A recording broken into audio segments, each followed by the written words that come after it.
こんにちは。ミニマリストになりたい私、もちです。せっかく少数精鋭のコスメに厳選していたのにリバウンドしてしまいました。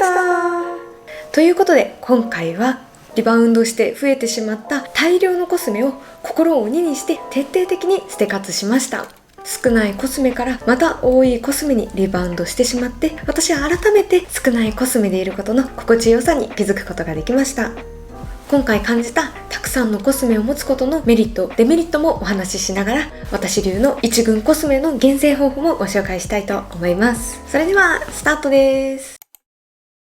まずはコスメがここまで増えてしまった理由をお話しさせてください。いわゆる言い訳タイムですね。実はここ半年ほど興味から週末にイメージコンサルタントの養成学校に通っていました。そこではメイクの授業もあったのですが、コスメはその勉強のためという名目で増やしました。もともとこちらの小さなボックスに入るだけのコスメしか持っていなかったのですが、勉強できるせっかくの機会なんだから一通り基本的なアイテムを揃えてみよう。そしてせっかくなら今までなんとなくやっていたメイクから脱却して自分に合うメイクを研究してみようと思い、コスメをいろいろ買ってみることにしました。最初はコスメを増やすことに抵抗感を持ちながら買っていました。ですが不思議なことにコスメが増えるほどどんどん買うハードルが低くなってしまったんですよね。一応よく考えた上で買っていたつもりでしたが、実際には必要以上に欲しい気持ちのまま買っていた気もします。結果的にここまで増えてしまいました。少ないコスメと多いコスメを経験してみて、結局どちらが自分に合っていたかと考えてみると、私は少ないコスメでの暮らしが圧倒的に幸せでした。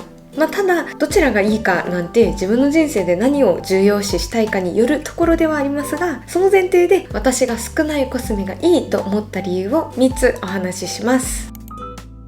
まず最大の理由が手持ちコスメへの満足度が桁違いに高かった点です。コスメをたくさん買い出した時は、新しいコスメを開けるたびにメイクをするたびに幸せを感じていました。でもコスメが増えるにつれて、すでにメイクするには十分なコスメがあるのに、自分にもっと合うものがあるんじゃないか、これも試してみたいとまだ持っていないコスメに目移りしてしまって、手持ちのコスメに全然満足することができなくなってしまったように思います。一方で少ないコスメに厳選していた時は、手持ちのコスメを使い切ってから新しいものに買おうと心に決めていました。だからこそ今はこのコスメだけで十分満足と思えていたので、私の心はずっと幸せでした。自分が持っているもので満足する暮らしって実はすごく豊かだったんだなと気づかされました。そして少ないコスメのいい点2つ目は衛生面、安全性からです。コスメ開封後は空気に触れることで酸化したり、手や唇に触れることで細菌や汚れが付着・増殖しやすくなります。そのため一般的な使用期限は開封後3ヶ月から1年と言われています。私も一度前年に使っていた日焼け止めをまだ残っているからと使ってしまい、肌にかゆみが発生した経験がありました。アイテムによって目安となる使用期限は異なりますが、油分や水分が多く含まれるコスメほどその使用期限は短くなる傾向にあります。過去にコスメコレクターだった時は、使い始めてから1年も2年も経っているコスメはたくさんありました。でもあんまり使えてないからもったいなくてなかなか手放せなかったんですよね。自分の顔はたった一つ、コスメが何個もあったらとても使い切れません。物自体も自分自身の健康もどちらも大切にするからこそ、私は衛生的に安全に使い切れるだけの量を持っていたいと思いました。そして少ないコスメのいい点3つ目はお金と時間が節約になるという点です。もうこれだけのコスメを手に入れるためにたくさんのお金を使いました。計算してみたらこの数ヶ月で合計 22.3 万5431円をコスメに使っていました。プチプラ中心なので数の割には値段は高くないかもしれませんが、それでも使い切れない量のコスメを買うためにお金を使い続けてしまうのは、私的にはすごく惜しいなとも思ってしまいました。お金だけでなく時間もかなり使いました。より良いコスメを見つけようと四六時中コスメ情報を漁ってましたし、コスメが増えれば増えるほどメイク時間も長くなっていきました。使えるお金も時間も有限です。私は人生で何に時間とお金をかけたいかと考えた時に、メイクアップよりも優先したいものことがたくさんありました。メイクは好きだけれど私にとって一番に優先するものではありませんでした。一方で多くのコスメを持つことの良い点もまた改めて感じることができました。なんといっても良かったのが、いろんな雰囲気のメイクを楽しめる点です。今日はどんな服にしようと同じように、今日はどんなメイクにしようというワクワク感を感じることができました。私は割とさっぱりとした子供っぽい顔立ちなので、シンプルなカジュアル服は似合いやすいのですが、メイクで雰囲気を変えるとかっこいい服や甘めのお洋服もなかなかいい感じに着こなせたりするんですよね。メイク次第で似合う服の幅を広げられるということがメイクを学んで分かった新発見でした。私に似合いやすい爽やかなオレンジメイクだけでなく、大人っぽくかっこいいブラウンメイク、可愛らしいピンクメイクなど、メイクでもおしゃれを楽しみたいと思うようになりました。そしてメイクをすることで綺麗に見えるのは素直に嬉しかったです。今までどんなに化粧を頑張ってもすっぴんに見られがちだったのが、お肌がより綺麗に見えるものを見つけられたり、ちゃんとお化粧感が出せるようになったり、いろんなコスメを試してみたからこそメイクも上達していけました。そして何よりメイクがうまくいった日はなんだか嬉しくてご機嫌でいられたりするんですよね。メイクには時間はかけすぎたくはないけれど、自分のご機嫌のためにいい感じに綺麗でいたいなとも思いました。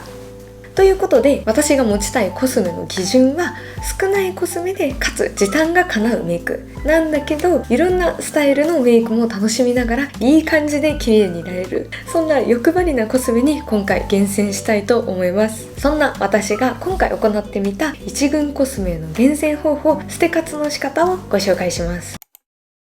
私はこの一群コスメボックスを使いました。こちらはセリアで購入したビフクリアボックス3というケースでもう3年間ぐらい使っています。一群コスメ候補をこちらのケースに入れて、毎日ケースの中のコスメだけでメイクします。毎日メイクする中で一群コスメ候補を増やしたり減らしたり入れ替えたり、ようやく自分の覚悟が決まったら、一群ケースに入っているものが一群コスメ、そして入っていないものを捨て活の対象にします。この中は無理に全部処分するのではなく、例えば消耗スピードの速いアイテムだったり、短い期間でしっかり使い切れそうなものは使い切ってから処分しようと思っています。そして私が選ぶ一群コスメの基準は次の通りです。まず基本的には衛生面を考えて、開封後1年以上経つものは除きます。そしてコスメはこのケースに集まる量だけにします。そして基本は1用と1アイテムにします。ただこれは目標で、本当に複数必要と考えるものがあればボックスに収まる限り持っていっていいかなと考えています。また決めたメイク時間に収まるようなコスメを選びます。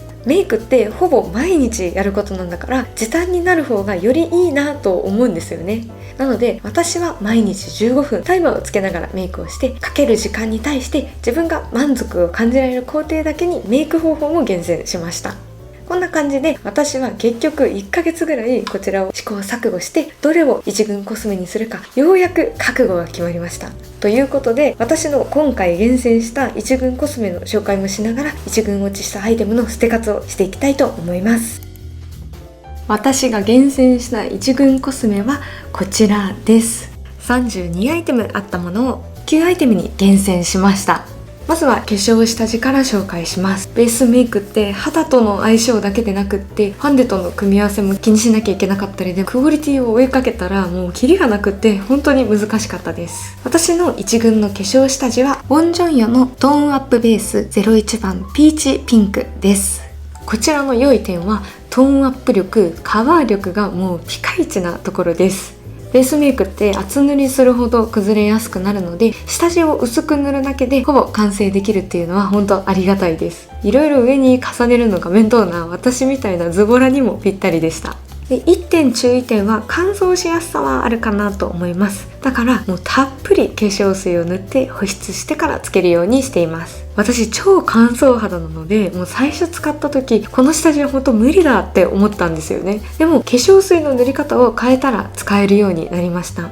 さあ、メイクの授業でスキンケアの方法を習ったんですが、もう今までやった方法と違いすぎて本当に驚きました。シャバシャバしたみずみずしいタイプの化粧水をたっぷり3回から5回、もう肌が吸収しないってぐらいお肌に浸透させて、その後乳液で保湿するといいそうです。 2,3 分置いてから化粧をするともうすごく肌が潤った状態になり、乾燥肌の私でも問題なくこの下地を使えるようになりました。もう教わったスキンケアのおかげで最近お肌の調子がとってもいいんですよね。ただ化粧水の消費スピードがもう早すぎるという点はちょっと焦りますが、先生におすすめいただいた化粧水はドラッグストアでも買えるものなので、そんなにもったいないと思わず思いっきり使えています。肌の乾燥が気になるという方はもうぜひこれでもかってぐらいみずみずしいシャバシャバの化粧水を使ってみてください。で、一群落ちしてしまった化粧下地がこの3つです。どれも正直悪くはなくってむしろ良かったんですけど、こちらの温情用が一番気に入ってしまったので選抜落ちをしてしまいました。まずマナラのトーンアップ UV モイストは2年間ぐらい使っていました。カバー力、トーンアップ力高くて気に入っていたんですが、一方でウォータープルーフな点がいい点でもあり悪い点でもあって、毎日使いには少し負担が大きい気がして石鹸持ちのこっちの方がいいかなと思い選抜落ちしてしまいました。ただ、あとちょっとで使い切りそうですし、化粧下地自体結構あっという間に使い切ってしまうので、この春夏ここぞという日焼け止め対策の日に使おうと思っています。使い切ってから処分しようと思います。で、続いてエスポアのウォータースプラッシュサンクリームですね。超乾燥肌の私にも潤うものをと思い調べて買ったものでした。本当に保湿力が高くって、一方でカバー力は低くって選抜落ちしてしまいました。ただ夏場日焼け止めとして使えるんじゃないかなと思っていて、体用の日焼け止めに使おうと考えてます。で、3つ目がクレドポーテの下地です。こちらだと乾燥しすぎるし、こちらだとカバー力が気になるということで評判のいいこちらを買ってみました。保湿力とカバー力のバランスのいいアイテムで、これは人気なだけあるなと思いました。ただスキンケアの仕方を変えたらこっちの方が私は好みだったので一軍から外れてしまいました。でも値段がもう8000円ぐらいするすごい高いコスメだったし、いいなと感じるものだったので、より保湿力の欲しい秋冬に使って使い切ってから手放そうと思ってます。ということで化粧下地はこちらの3つは使い切ってから処分しようと思います。そして続いてがファンデーションです。私の一軍ファンデーションはマキアージュのドラマティックエッセンスリキッドベビーピンクオークル00版です。こちらは9番で今はリニューアルしたものが販売されてます。美容液成分がたっぷり入っているというだけあって長時間潤ってくれるところが気に入っています。下地がすでにしっかりお肌をカバーしてくれてるので、気になることを中心に、結構部分的にのせる感じで使っています。仕上がりの質感が適度にツヤのある仕上がりなので、元からお肌が綺麗な人みたいに見えるところが気に入っています。サイズも小さく、ケースもプラスチック製で軽いので持ち歩きやすいところも気に入ってます。で、一軍落ちしてしまったのがセザンヌのファンデーションです。メイクの練習のためにとりあえず安いものを買おうと思ってプチプラの最高峰のセザンヌで購入してみたファンデーションでした。ただ色がちょっと私には合わない色でした。一回試しただけなんですが処分しようと思います。続いてはコンシーラーです。一軍コンシーラーはこちらミルクタッチのスケッチアンダーライナーです。こちらは実は涙袋用のコンシーラーで買ったアイシャドウのおまけでついてきたものなんですよね。こういうリキッドのコンシーラーって塗ったものをぼかすのが手間だったりするんですが、これは赤みのあるところにちょんとピンポイントに塗ってニキビ跡をカバーできるので本当楽ちんでした。涙袋メイクにも使ってます。で、一軍落ちしてしまったコンシーラーがこの3つです。ザ・セムのコンシーラーは持ち歩きのポーチに入れてたものなんですが、ふと調べてみたら買ってから2年半ぐらい経ってしまっているアイテムだったことに気づきました。この衛生面を考えて処分することにしました。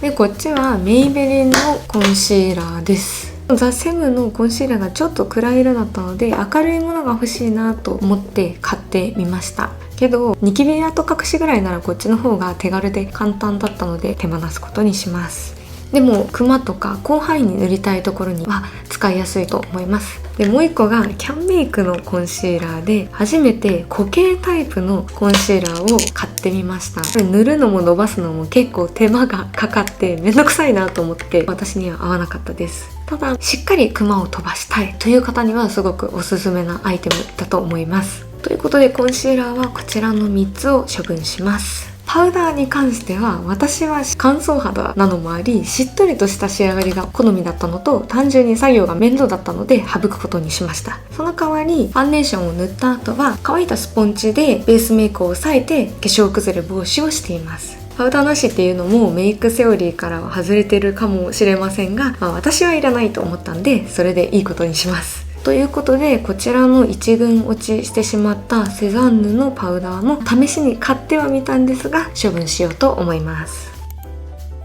続いてはアイシャドウです。アイメイクに悩みが多い私にとって、もうアイシャドウはしっくりするものがなかなか見つからなくて、たくさん買ってたくさん失敗しました。悩みというのも、私がっつり一重まぶたなんですよね。しっかり頑張ってメイクしてもすっぴんに見えたり、じゃあ目立たせようと思って濃くしたら目の上怪我したみたいになったり、パンダみたいになったり、アイメイクはもう長年悩んでいました。で、一重メイクの大事なポイントはアイシャドウの色選びらしいんですよね。肌よりも明るくない、暗すぎず鮮やかすぎない中間色ぐらいのカラーでまぶたに広くグラデーションを作ってあげると漏れるとのことです。一重メイクが韓国のムッサンメイクアップがとっても参考になりました。気になる方ぜひぜひ調べてみてください。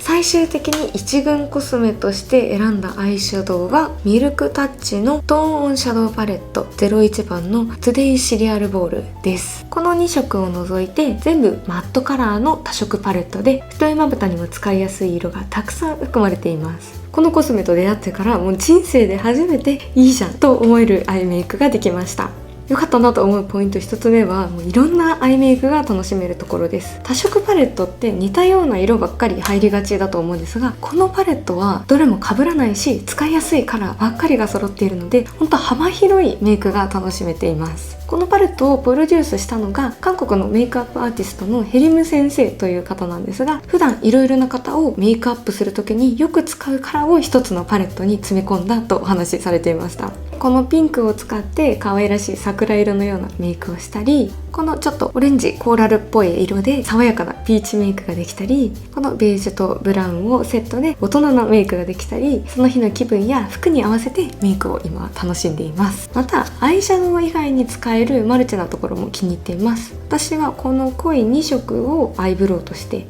でこっちの2色をマットハイライト、ツヤハイライトとして使っています。でこのカラーは赤みにも黄みにもよらないブラウンなのでシェーディングにも使えます。ちなみに私はシェーディング自体めんどくさいんでやってないんですけどね。でこの4色はチークに使っても可愛くって、アイメイクのカラーと合わせて統一感のあるメイクができるところも気に入っています。このピンクのグリッターもめちゃめちゃ可愛いです。これ一つあればもうメイクが完成できちゃうところがもう本当に最高です。アイシャドウもチークもアイブロウももうパウダーには変わりありません。もう使えるところには全部使っちゃいます。一群落ちしてしまったアイシャドウはこの6つです。めっちゃ多い。こちらは2年間ぐらいかけて使っていた古いアイシャドウですね。メイクの授業が終わるまでは残していましたが、授業も終わったので処分します。もうだいぶ使い切りましたね。でこちらのセザンヌのアイシャドウですね。500円とは思えない綺麗な仕上がりだったのですが、私のまぶたの上では暗すぎるカラーでパンダみたいになってしまうのであんまり使えませんでした。でリリミューのアイシャドウですね。これすごいおしゃれなアイシャドウで買ってみたんですが、一重まぶたには明るすぎるカラーと暗すぎるカラーばっかりで、もう事故みたいなメイクもしくはすっぴんみたいなメイクにしかならず、こちらは手放そうと思います。でこちらもケイトのアイシャドウでグリーンのカラーがおしゃれだなと思って買ったものの、毎日グリーンはとっても飽きてしまったので一群落ちしました。ただ使いづらいと思いきや意外とおしゃれなベージュ色みたいなメイクになるので味変にはいいって感じですかね。でこのエクセルのアイシャドウですね。ピンクメイクもオレンジメイクも楽しめるじゃんと思って買ったアイテムでした。私コーラルめっちゃ似合うってことに気づきました。本当にこればっかり使ってたと思います。ただ一方でこのピンクカラーが私の目の上だと腫れてしまって使いこなせなかったアイテムでした。たった4色しかないのうち1色使いづらいって結構大きな痛手だと思うんですよね。ただピンクとオレンジが両方あるなかなかないパレットなので、カラーメイクを楽しみたい方には結構おすすめです。でセザンヌのアイシャドウですね。これのいいところは本当にベーシックで使いやすいっていうところでした。ただ毎日ベージュブラウンメイクになってしまってちょっと飽きてしまったのがネガティブポイントでした。私は結構カラーメイクも楽しみたかったので1軍からは外れてしまいました。ということでアイシャドウはこの6つを手放すことにはするんですが、こちら以外は全部あまり使い込んでないアイテムなので、できれば上刷りしながら手放せたらなと思ってます。眉メイクアイテムですね。アイシャドウパレットで眉を完成させてるので他のアイテムが不要になりました。ということでこのセザンヌのアイブロウペンシルとヘビーローテーションの眉マスカラは1軍落ちになりました。ただこのセザンヌのアイブロウは残りもあと1センチぐらいなので使い切ってから処分しようかなと思ってます。で眉マスカラは単純にめんどくさいのと、私黒髪なので別に眉マスカラなくてもアイブロウだけこう馴染むかなと思っているので処分することにします。続いてアイライナーです。1軍コスメはキャンメイクのクリーミータッチライナー15番です。結構明るいカラーです。いろいろとメイクを研究してみて、一重は目尻にがっつり太く長くアイラインを描くぐらいがちょうどいいということに気づきました。かといって派手なメイクにはしたくないということでかなり薄いカラーなんですが、これでがっつりラインを引いてみたところ優しい雰囲気を持ちながら目を大きくできたのですごく気に入りました。で1軍落ちしてしまったのが同じくクリーミータッチアイライナーの02番ミディアムブラウンです。さっきの色と比べるとかなり濃い色になってます。これでがっつり太く長く線を引くとちょっと私そわそわしちゃうので明るいカラーの方がお気に入りになりました。とはいえ使えないわけではないですし、かなり消耗が早くてきっとこれももうそろそろ使い切るんじゃないかなと思うので1軍落ちしてしまったこちらは使い切ったら処分しようと思います。続いてマスカラです。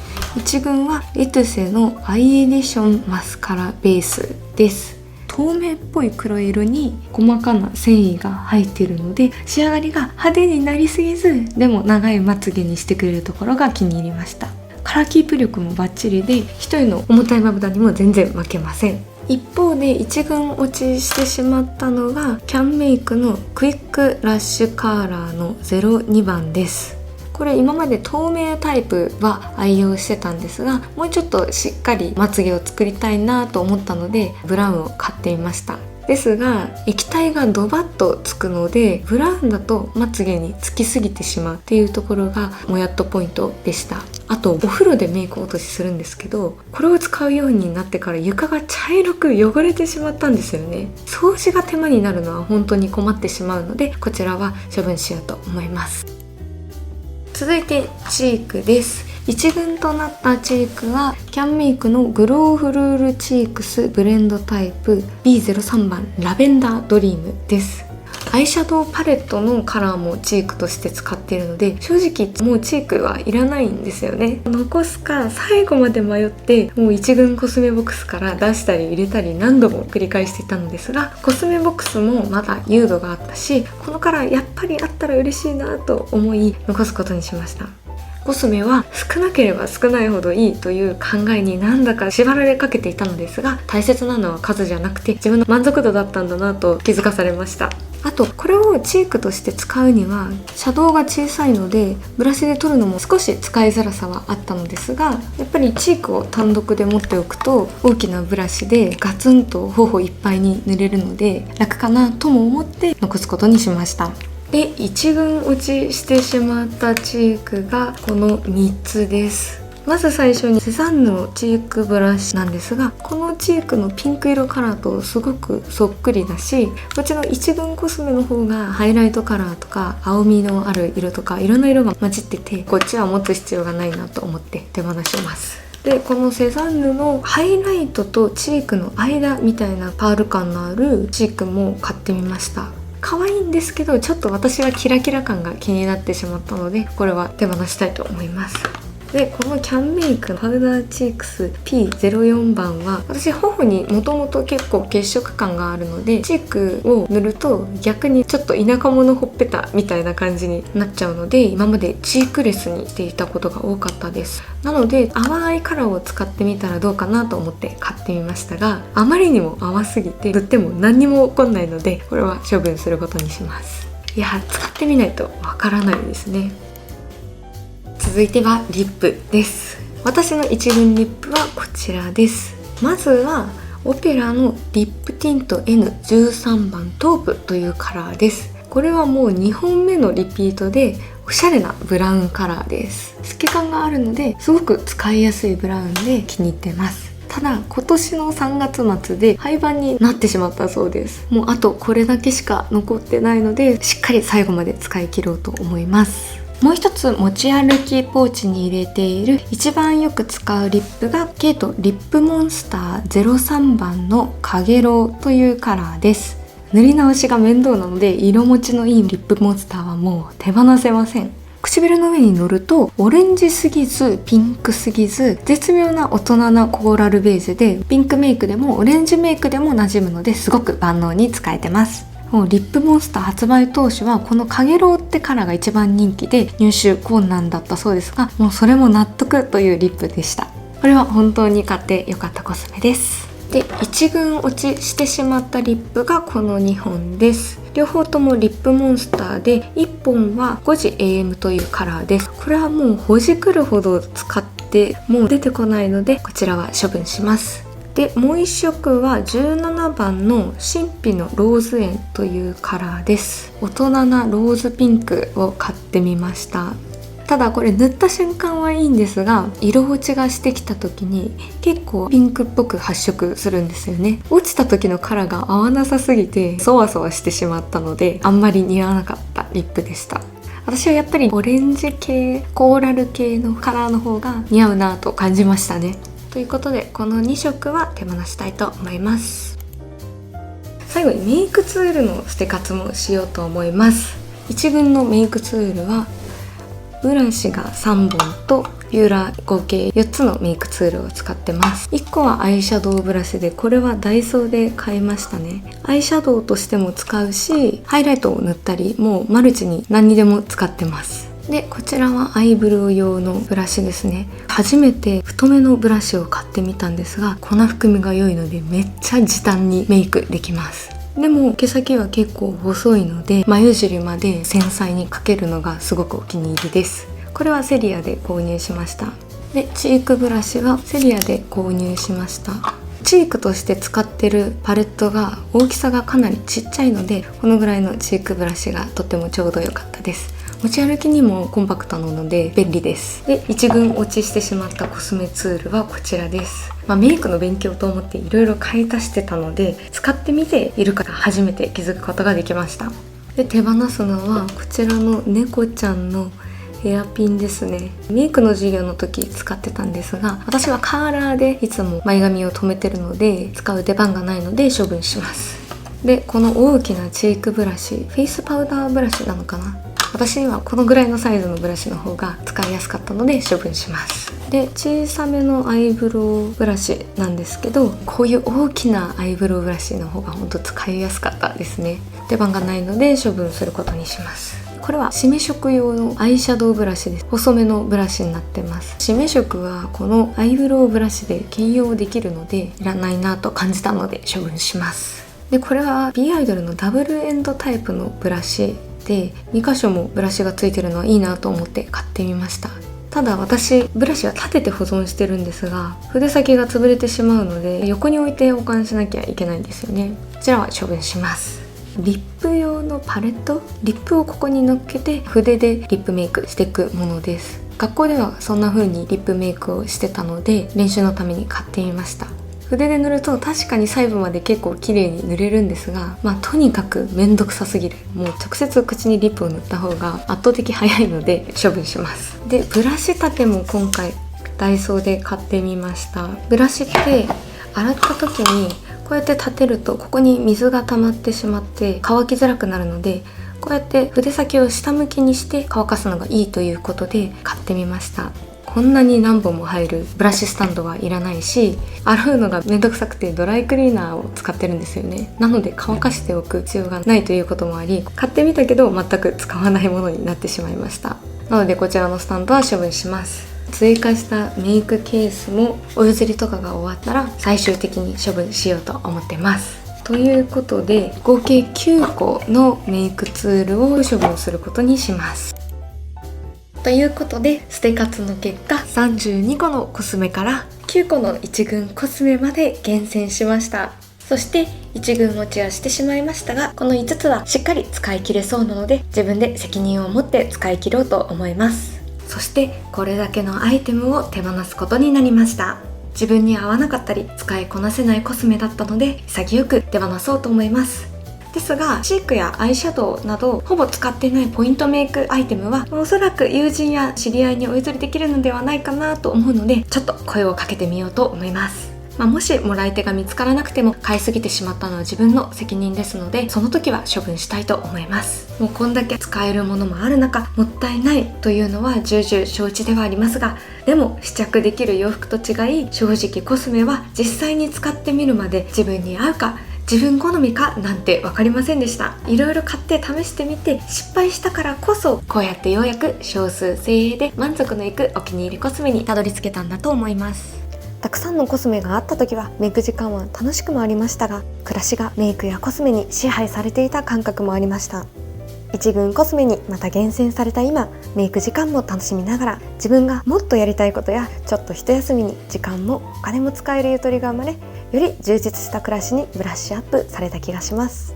今回のリバウンドも良い経験だったのかもしれません。それではご視聴ありがとうございました。